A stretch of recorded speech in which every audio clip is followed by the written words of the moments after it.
Hey, everybody, welcome back to your Dawn of Autonomy podcast. I'm Dawn Zoldai, your host, CEO of P3 Tech Consulting, and publisher at Autonomy Global. It is September, everybody. This month we have dedicated to the theme of OEM leaders. It is sponsored by Sage Tech Avionics. Thank you very much. And today we have a true OEM leader with us, one that you may not be aware of, but we hope you are because he was on our show last year. Thomas Eder is with Nokia, and they've been putting together this drone network solution across Europe and into the US. And we're so excited to talk to you about it again today, Thomas. Great to have you back on the show. Thank you very much, Don. Good to see you. It's great to see you. And for those that were in Vegas, maybe you got to meet this gentleman in person last week. He was running around commercial UAV, as was I. And oh, by the way, if you missed our live stream from the floor, which, by the way, Thomas was on, go back and check that out. We had a lot of impressions. What an amazing show. And of course, no rest for the weary. Here I am in Washington, D.C. this week, sitting in a hotel room, which is why the weird background. I went to the Commercial Drone Alliance Beyond Visual Line of Sight Stakeholder Summit on Monday, and I'm sitting here at the GeoGov Summit 2025 also. So, man, it's been a crazy couple of weeks, Thomas. But before we get into everything you're doing out there, tell everybody a little bit about yourself first. Yeah, sure. Thank you very much. And I think if some people follow me on social media or look at my LinkedIn profile, it's for me important to say always like I'm a connectivity. I'm a true telco and connectivity guy. I'm actually not a drones guy. Drones somehow made it into the portfolio that I'm in charge of at Nokia, into the business that I'm leading at Nokia with embedded wireless. But like, the longer I deal with drones, the more it's fun and the more it's visible how this is like becoming part of our new normal and part of our modern society. But at the end of the day, my background is pure telecommunications engineering. I started in Nokia 2006 or 2007, so it's soon going to be 20 years, and went through a 3G build up with one of the largest 3G networks in the world in US with AT&T. Went through the birth of 4G, went through the birth and introduction of 5G, then went again back towards building radio products for 4G and 2G, and at some point got into the game of what else can we do with the technology that we at Nokia built in terms of future businesses. And we identified drones and robotic solutions, but also portable private wireless networks as part of our strategic future for the business that I was in at Nokia.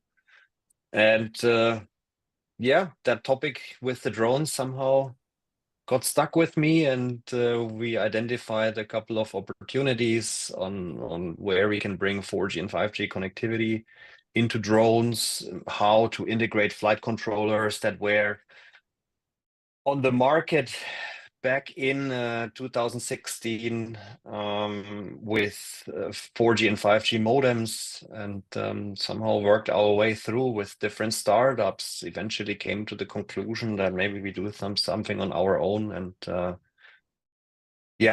at the bottom of my heart, I am an engineer. I will always remain a telco and connectivity guy, but I deal with drones too. Well, Thomas, I love that you said, you had an opportunity to work with drones. It just kind of stuck with you. I feel like so many times in life that happens, right? Like where you have this opportunity you didn't see coming, you get involved in it, and then it becomes kind of part of who you are. So we're glad you're here. We're glad you're involved in this. And I think we have a great video about the drones that you're building there at Nokia, and picture paints 1,000 words. So let's go ahead and roll some film.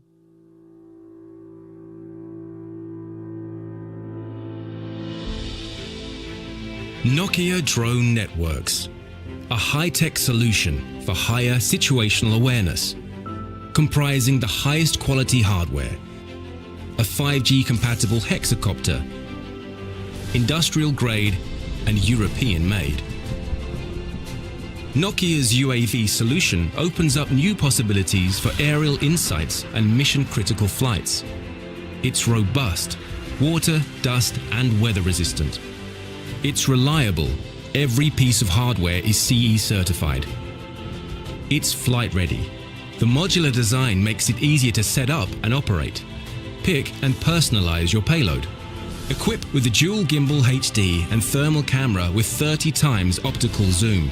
Or swap in a LiDAR scanning sensor, a spotlight, a loudspeaker, whatever the mission demands.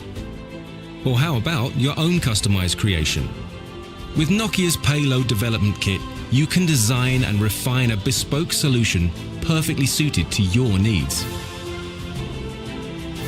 Enterprising use cases are underpinned by uncompromising safety features. Integrated dual modem connectivity maintains concurrent network connections, ensuring system redundancy. Even if the connection drops, the UAV won't. Its smart return to launch feature will automatically take it back to the docking station, avoiding no-fly zones. And in an emergency, its automated parachute deployment system activates, initiating a controlled descent. For remote and fully automated missions, deploy Nokia's drone-in-a-box solution. The docking station is outdoor rated and ready for any conditions. It offers precision landing, fast charging and an integrated heating and cooling system. Round-the-clock operations, year-round protection. Nokia Drone Networks, a sky-breaking solution with quality hardware to make extraordinary airborne operations routine.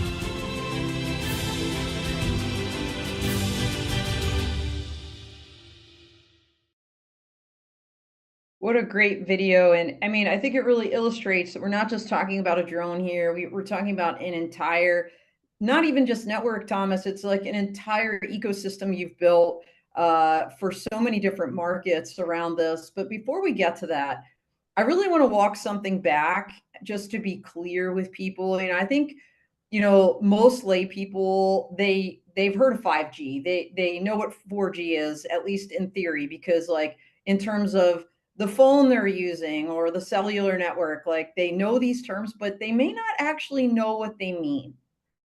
Can you kind of explain what 5G is, why it's Absolutely, important, yeah, and why it's important, in terms of like the drones that you've built? yeah, yeah.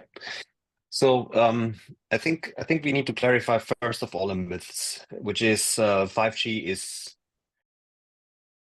the only way to fly drones nowadays. Okay. The many people market 5G, but actually 4G and 5G have a lot of similarities. But but also a couple of differences, which I will clarify in a second. Okay.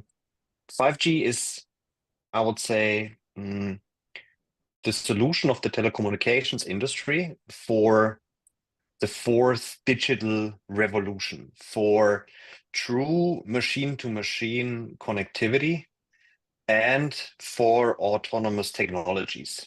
Like that's on a 30,000 feet level. Yeah. Gotcha. Now, all of us noted already that with the rise of 4G, we are now able to, if our phone is connected with 4G, we are able to watch already YouTube videos flawlessly. We are able to browse on social media and we are able to watch, like full HD videos more or less seamlessly. That's what 4G delivered to our phones and to our end user experience, a broadband experience on our phone. Got it. Now, if we look at 5G, 5G is basically adding even more data speed. So it has even more capacity in terms of how much throughput you can get through. So you don't need to be worried anymore. You can more or less always, if you have a 5G connectivity, watch a 4K or maybe in the future even 8K type of video, and then in parallel have a video call or download something in the background. So no need to worry anymore at all about bandwidth in terms of 5G. Okay. But 5G, and that is now bringing us a little bit to the field of autonomous technologies, robotics, and drones. 5G Yes. also has a very important feature set in the context of real-time communication. The experts call it URLLC, ultra reliable, low latency communications.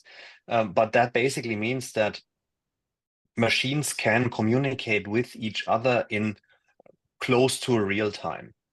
Okay.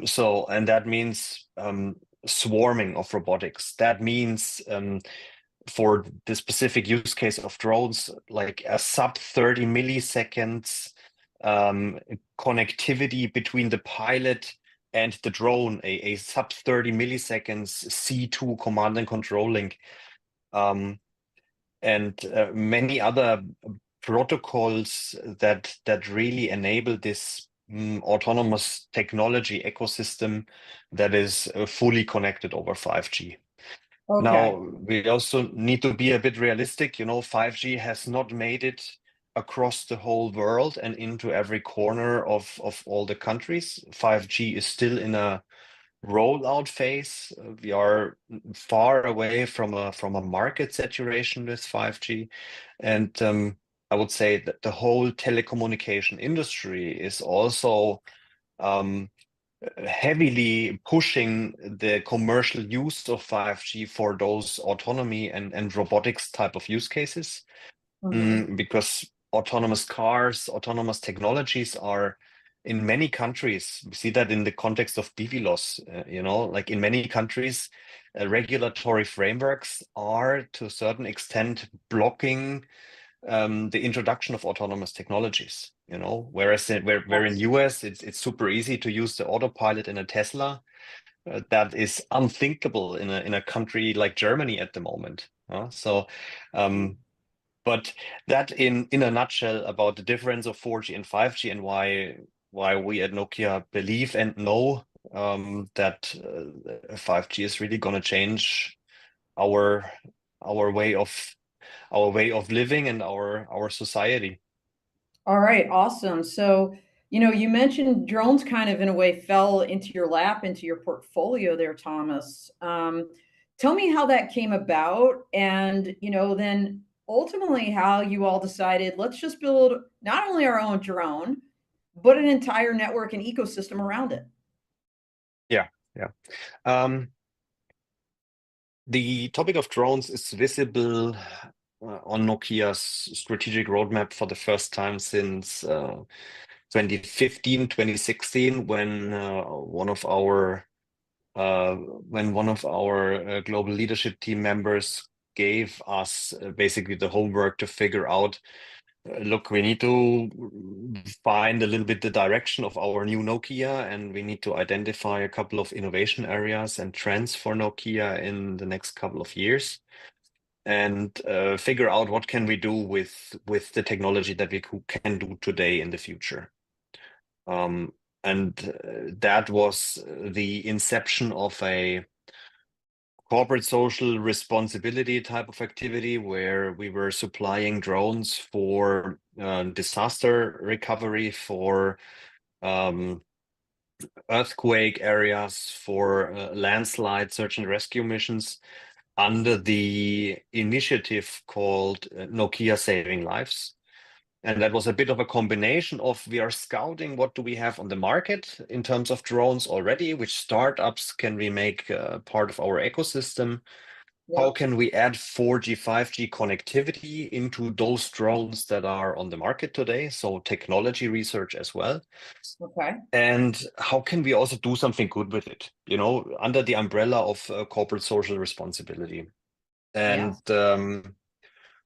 that Nokia Saving Lives project or program received great support from the telecommunications industry, great support from the GSMA, one of the key associations in the telecommunications industry. And we went ultimately towards together with the Philippines Red Cross and many organizations into disaster areas to really help the people and do something good on the ground. And we won in, I think, 2017 or 2018 in Dubai, the International Drones for Good Award, because we were at that time still the first solution on the market that was really connecting over 4G. 5G was not existing at that time. Yeah, amazing. And we were also combining, like bringing drones that have been modified to connect with 4G. We were also bringing our own network. So we were basically bringing a network, a 4G network in a backpack together with the drones to that competition. And that found great grip. We won the competition. We got $1 million as a prize money, so to say, and that was also really for us. We were shaking ourselves a little bit to find out, is this really true? And that was then for us the point where we said, okay, let's drive this further. Let's make this part of our corporate strategy, and corporate strategy department. The whole team went into corporate strategy. We were building a big business case on it. We were looking at what other investments would we need, what is our strengths, what is our weaknesses, and ultimately came to the conclusion that we are going to build this product from scratch. We are going to enter the drone industry as Nokia, and our core strength is 4G and 5G already, and shall also remain the same in the future. And Wow, that fast what forward. a great. I love that story. I love how you saw many purposes, but you decided let's use this for good, and then you realized, hey, we can embed our 4G solution in a backpack or whatever into other people's drones, but we can make our own. And I know we just had an image up of that, so that's so cool. And this was, man, almost like you said, 20 years ago. I mean, that's how long you've been with the company. Wait, am I doing public math wrong? 10 years ago. 10 years ago, about a decade? Or a little, okay, Yep. a decade. Close And to, yes. yeah, close to a decade ago. And it's really evolved over time. So obviously 5G came along, but you built this whole docking solution, Thomas. You built other infrastructure. Tell us about that evolution of the original drone. And by the way, does it have a name? It's release 5.2. That's it. It's the It sounds like R2D2. It's like look, a as robot.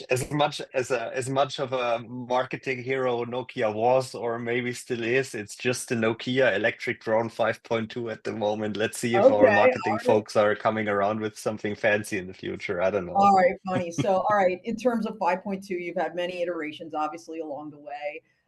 Tell us about that evolution.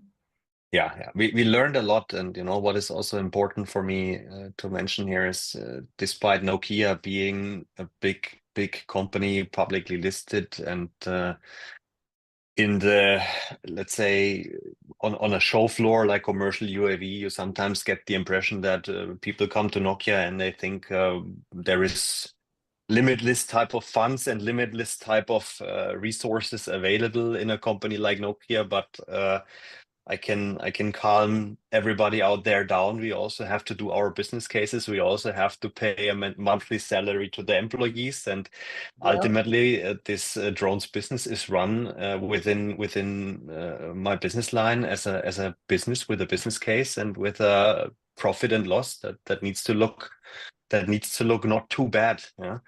Yeah. And that's all. That's why it's moving now a little bit towards like the product and how the product evolved. The one of Apart from being 4G, 5G native with the drone, the dock, and the whole software stack, we always knew that we have no big stakes in the consumer market, in the B2C market. And that's why the industrial, the B2B market was and is still our target customer base, our target market, because we really want to also leverage that knowledge that we have from the last decades on what it means to build reliable connectivity infrastructure. and like weather, wind, but also like salt water. Those are things which we know how to deal with when it comes to developing hardware. And we also know what it means to develop software that is agnostic against intermediate connectivity loss, or software that runs on devices so that it works best in conjunction with the network itself. So those are all things and key philosophies which we have been bringing into that development over time. It really started with the drone itself. After the drone was like, we were close to ready with the drone, then the drone in a box market came slowly to the light. It also became clear that, look, drones as such is great, but the industrial operations of the future are not going to be the drones with the joystick and the employee that goes out to the field. It was pretty clear that if you want to do this 4G, 5G game, which is true BVLOS, a true BVLOS enabler, we also need to have the necessary infrastructure with the dock out there in the field. So the moment we were thinking that we are close to having a drone product, we were basically thrown back again to the drawing table to figure out, okay, how do we now complement this with the dock itself? And that was also approximately the time when we figured out that, well, there is not going to be a BVLOS operation out there above people without a parachute. So, and by that time, that whole thing, like we basically came from just a drone towards, okay, we need a little bit more around it, and we also figured out at that point in time that it's gonna be that was also when we started working with the first customers. We also figured out that it's for industrial customers incredibly difficult to build. Let's say we talk about a power plant or a large oil and gas facility.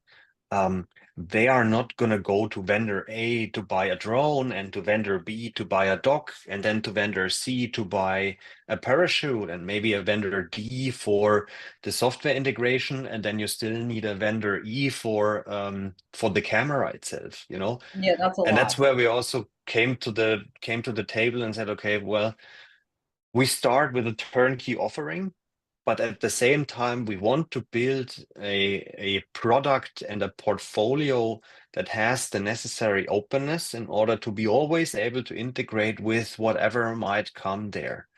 And that's where we are benefiting from now, that we always had this openness in terms of architecture, and ultimately also went back to the drawing table to really come up with a full turnkey drone in a box solution today.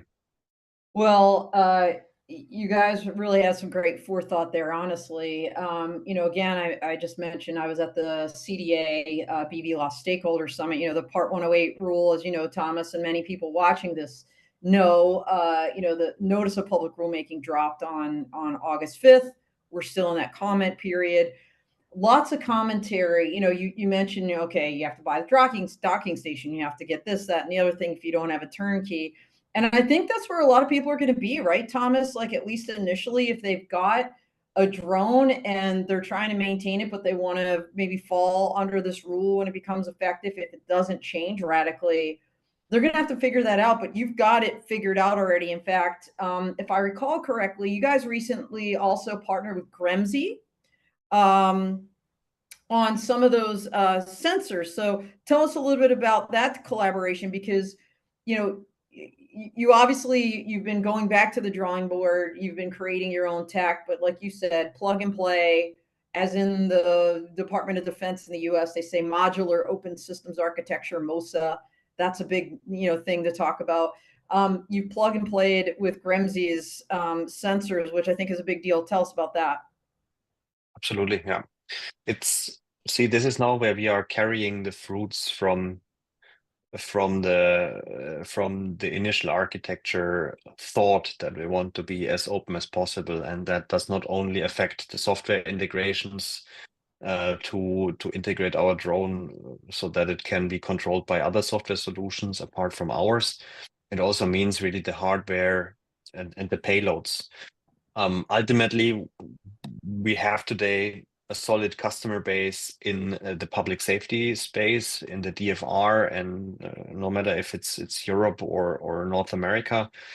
And that's drone is first responder, everybody. For those that didn't know, drone is first responder. Drone goes out with the 911 call to scan the area and give some situational awareness before law enforcement has to send an actual person or a patrol car. So yeah, great stuff. Right. And nevertheless, one also needs to recognize, and all the folks from the drone industry out there know that from a certain point in time, you need to realize that it is really difficult to build a jack of all trades in the drone industry. Focus, especially for high technology and innovation, focus is very, very important. And that's where we had to realize, look, we are creating connectivity. We know what it means to build industrial products, but maybe we should also look left and right. What is out there on the market to build payloads, to build cameras? And that's where I believe Gramsci is a very, very important partner for the future, both in the direction of drones as a first responder with their latest OROS-L portfolio, but also if we look at the gimbal solutions that they have for the Sony ILX LR1, one of the best cameras for UAV solutions in the industrial inspection space. You can take 61 megapixel type of images with a very good level of stabilization. And that's simply, where we say, look, we want to work together with the best out there and enable ourselves with that ecosystem of partnerships to enter new verticals and to grow into that industry even further. Well, look, anybody that follows me knows that I've been saying for a very long time, the companies that are going to succeed are the ones that can do kind of better together solutions. And this is a great example of not overextending yourself, looking around, who's really good at X or Y. Let's partner with them and make it happen. So I love that you're doing that, Thomas. We've got a good question from the audience. I want to address it. And so we're going off script here. Tell me, what you can do with this. Ben Grossman is out there. Hey, Ben, asking, how does Nokia secure its drones? More specifically, how does it detect and mitigate cyber attacks? This is a really interesting issue because, especially with beyond visual line of sight, right? That thing's no pilot on board. It's well out of the remote pilot or the operator's sight. We've seen a lot of spoofing and jamming from Ukraine, but not just on the battlefield, right? We're seeing it basically globally. I know there's even trackers on this stuff. With the 5G, with the connectivity solution, how do you make sure that the drone is resilient and can withstand things like this? Yeah, great question. First of all, ultimately, 4G and 5G, or even 3G back in the days, work with standardized encryption mechanisms. So the way your phone connects to the internet, it is way more safe, way more secure and protected than, let's say, a traditional Wi-Fi connection. So we are, as a base layer, we are leveraging what the telecommunication industry and the 4G and the 5G standards are giving us. Okay. That encryption is, by the way, two-folded. Number one, there are software algorithms, software-based encryptions and algorithms that make your phone connectivity more secure. That applies also for the connectivity between the drone and the ground control station, because the drone is a part of the network. And second, there is also a hardware encryption layer, which is basically the SIM card. The SIM card, or also the eSIM nowadays that you put into your phone, that is a mechanism of hardware encryption. So you have, as a very solid and way more robust encryption mechanism, the baseline of what 4G and 5G offers with software and hardware encryption. Then on top of that, you obviously can build into the software itself even more algorithms, which I don't want to unveil now too much, that make your PC architecture even more safe. And then last but not least, something that the IT infrastructure of every larger or also smaller or medium-sized company relies on, a proper VPN type of service that supports the encryption of the data that you send around. That's, I would say, the main security architecture or our defense line in terms of IT attacks. We also work closely together, obviously, with the Verizons, the T-Mobiles, and the AT&Ts out there. We are part of the telecommunication standardization bodies, and we are, let's say, also well aware that wherever you build a fence, there is somebody who finds a way through it or above it. And that's why I say IT security is something, or also security for the connectivity of drones is something where you can never do enough. Like you need to always be on top of it. That's in terms of IT and data security. Now, the other thing that you mentioned, Dawn, jamming, spoofing, and so on. Yes. We are with Nokia drones as of today not active in the defense and in the battlefield sector. I think we clearly are at a point where electronic warfare is something that needs to be looked at, especially when you operate drones in the area of border patrol, which is not necessarily offensive type of or battlefield type of application, but simply the new passive defense that is also part of the new normal in Europe. And everywhere, but that's yes. something that's something where also we as Nokia can learn something. Where I believe also, based on what I heard within the latest shows, the component suppliers, the GPS chip manufacturers, the GPS antenna manufacturers are also upping their game at the moment, which solutions like Nokia drones, but also other drones out there will really, really benefit from. Oh yeah, there's a lot of people. In fact, Thomas, next month we have Enablers Month, and then November is Enablers 2, and we're gonna have some of those companies on the show. So make sure everybody's watching to learn about some of these companies. Thomas, you might find some partners on the show just by watching. But let's, you mentioned law enforcement, you mentioned border patrol. You mentioned kind of enterprise, if you will, or I think you termed it industrial applications, and I think the energy sector is a great example.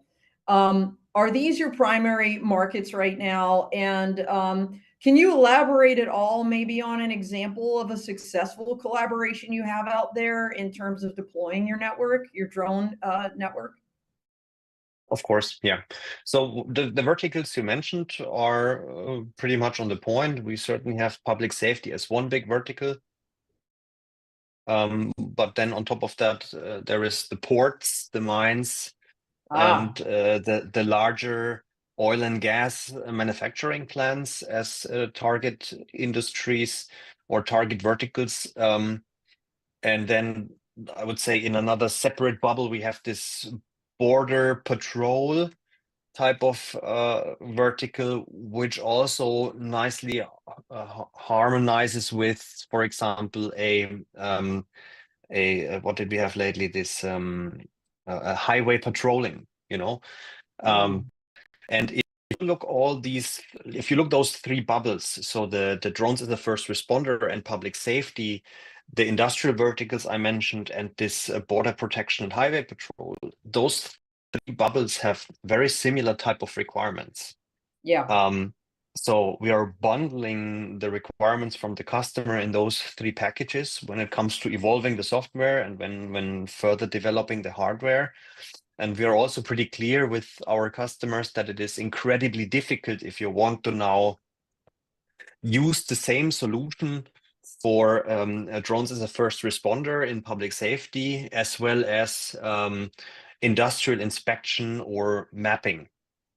Those are two different fields. You might need two different payloads, and the end user requirements are also, you know, like a little bit different. Whereas where the drones is a first responder, all that counts is takeoff time and the ability to get a situational overview. Maybe the highest type of requirement is that you can read a license plate or identify, does that person have a gun or not?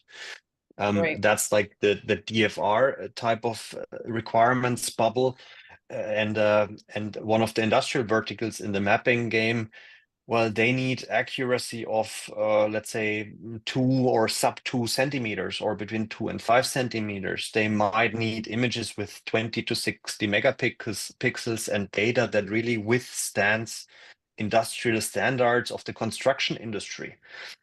And that brings me again back to the jack of all trades. It's really difficult to build a jack of all trades, and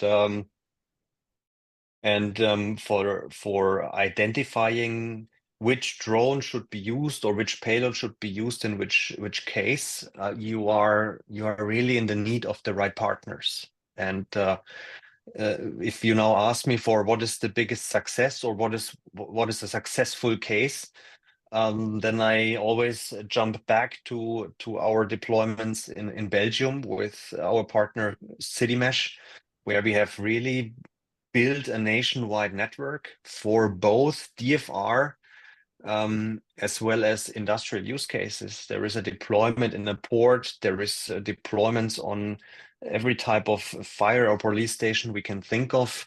And just this week or next week, there are going to be a couple of offshore deployments with hardened systems for saltwater. It's like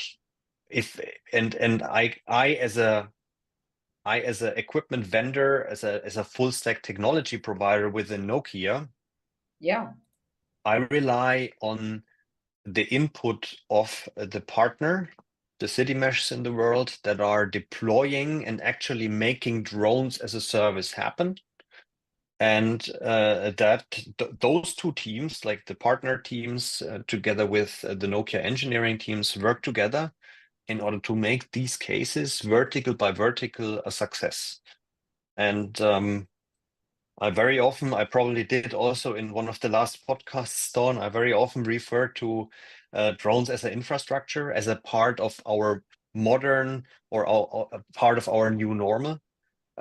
We have gone through the electrification of car traffic. We know what it means to build charging poles on the side of the roads, to extend gas stations with electric vehicle charging poles. So we have gone in the last 5 to 10 years already through the electrification of car traffic. And I truly believe that with the right vendors and the right partners, we will be able to do the same thing with modernizing the airspace and electrifying the airspace with drones to a certain extent. Well, I think this idea of drones as a service and this idea of shared infrastructure, if you will, it's one that's going to really take off, right? I mean, you see it's working in Belgium. It's expanding, as you said, into ports, over water and all kinds of applications, especially as agencies become maybe more fiscally constrained. The ability to share a resource like a drone in a box in a certain region or area, I think is going to be critical. I think it's going to be interesting to watch how those standard operating procedures evolve, Thomas, because I'm like a regulatory and policy nerd. I know Jason Day down in Austin, Texas, they're looking at that and, kind of working through who gets prioritization. If the school wants to do 3D mapping, but there's a public safety emergency, like do the police just take it over, and how does all that work? So really, really cool. I mean, cutting edge. Everything you're doing is cutting edge. Super excited. Look, I knew our time was going to fly. We're getting so close to the end of our time together. I want to make sure that we've covered everything you wanted the folks watching to know today. And of course, like how they can learn more about Nokia or partner with you if they're one of those stakeholders that might have a better together solution, or they're an agency that's looking to buy into your network or set a network up in their area. Tell everybody all about that. Of course, yeah. Thank you for that. Look, what you just said before, that you believe that drones as a service and drones of our shared drones as a shared infrastructure. I think we see many people in the drone industry and outside of the drone industry today, which really believe in this, and which, like, if you look at it from a plain maths, this must be coming true.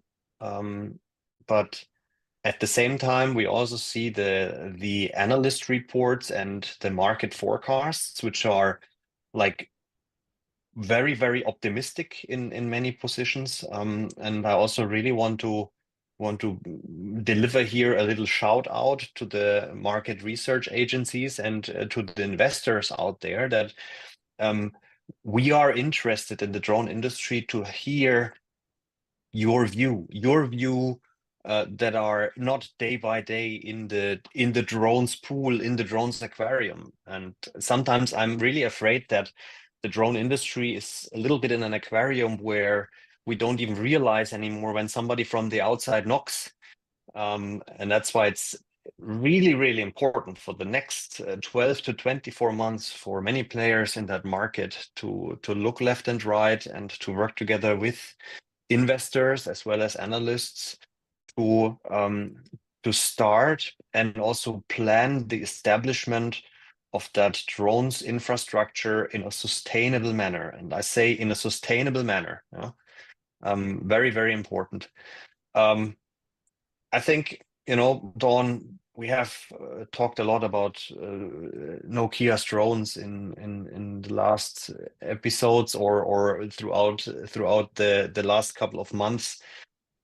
What is really important for me to mention is that we as Nokia, we believe that we can still contribute to the drone industry, help maturing certain standards, help other players in the drone industry to bring 4G and 5G for drones forward, and help also building this ecosystem even further than where we have gone so far.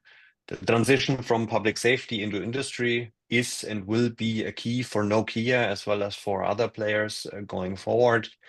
Defense is and has become more and more relevant, where intensive studies are ongoing. And apart from that, I think everybody knows Nokia.com, or if you hit me on LinkedIn, or if you hit Nokia drones on Google, I'm very confident that there is somewhere a button where you can contact the right person. And as said, like I'm also happy to connect to anybody over LinkedIn. All right, very good, very good. I know there's a lot of drone shows in 2026 projected for Europe. We've got AVSI Europe. We've got Commercial UAV Europe a couple months later in Amsterdam. Of course, DroneX, I think, is happening in London in a couple of weeks. So maybe they'll see some of your team out and about, Thomas, and of course back hopefully in the US as well for the Drone Responder Summit in March, and maybe commercial UAV again, maybe even energy drones, since that's another area for you. But we can talk offline, my friend. I do want to say one quick thing. Ben Grossman asked, do we expect some standards for drone cybersecurity? And to that, I will just very quickly say AUVSI is kind of working on that on the side, but the Part 108 Notice of Public Rulemaking has pretty stringent cybersecurity requirements in there. So I would, commend that to your reading. I think some of that's going to be dynamic. So I think it's like, hey, there must be cybersecurity, but then again, chicken egg, where are the standards? So I think all of that is in development, but it's obviously a very critical part of what we all do. Thomas, thank you so much for kind of getting us up to date, giving that kind of history and origin story of where you got today, some of the newer partnerships you have, all the markets you're looking to penetrate, and some of the ongoing projects, including in the ports in Belgium and elsewhere. So we look forward to continuing to watch Nokia, and we really appreciate you guys being on the show again. Great seeing you, and we look forward to hearing more as we go forward. So everybody, thank you so much for watching. We are out here.